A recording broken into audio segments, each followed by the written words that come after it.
How to make a werewolf costume, Part 1. Don't wait for a full moon to unleash your inner beast. Get your growl on with these tips on creating the ultimate werewolf mask.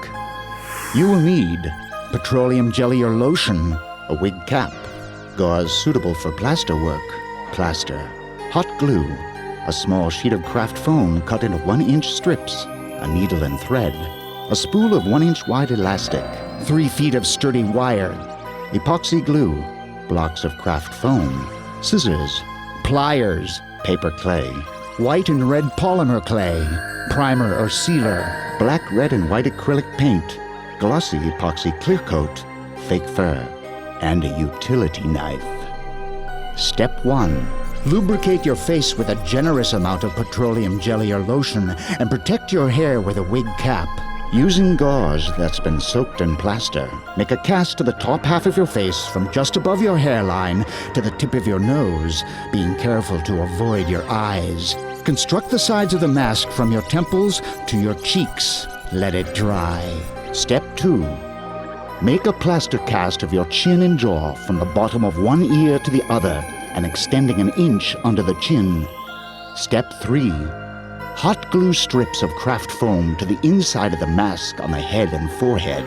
Sew the elastic into a band that fixes around your head horizontally. Sew another piece vertically from the center of your forehead to the back of your head. Hot glue the elastic to the mask, making sure not to cover the eye holes. Step 4. Frame the snout. Bend a piece of wire into a narrow U shape, leaving a few extra inches at the ends. Use epoxy glue to fasten the ends of the wire to the outside of the cheeks so the wire snout juts out under the nose of the cast. Step 5. Hot glue a block of foam to the top side of the wire running from the tip of the snout to the plaster mask. Use scissors to trim the foam into a rough snout. Bend a piece of wire into a U, leaving 7 inches of extra wire at each end.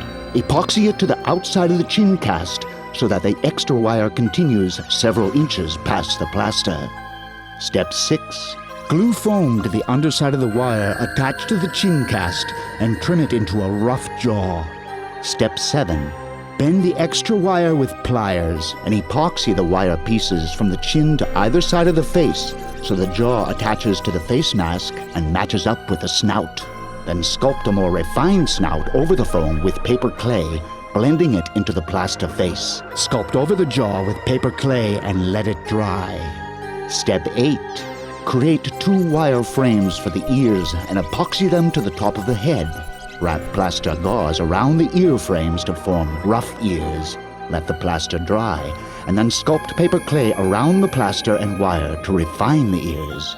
Step 9. Use the paper clay to sculpt details like nostrils, an angry brow, a lip line, and a tongue. Step 10. Using small chunks of white polymer clay, create teeth and fangs for the upper and lower jaw. Line up teeth and surround each group with a thin strip of red polymer clay to create gums. Bake the polymer clay according to the package directions, then glue the teeth into place. Step 11. Prime or seal the mask inside and out. Paint the face and ears the color of your fur and the tongue red.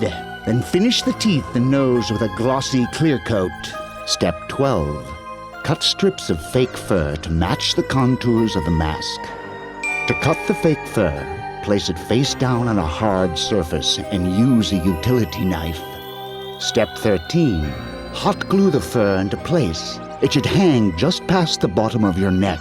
Trim so that it's shorter in the front and blends into longer hair in the back. The head's complete. Now watch How to Make a Werewolf Costume Part 2 to finish the look. Did you know Halloween generates nearly $6 billion in U.S. sales every year?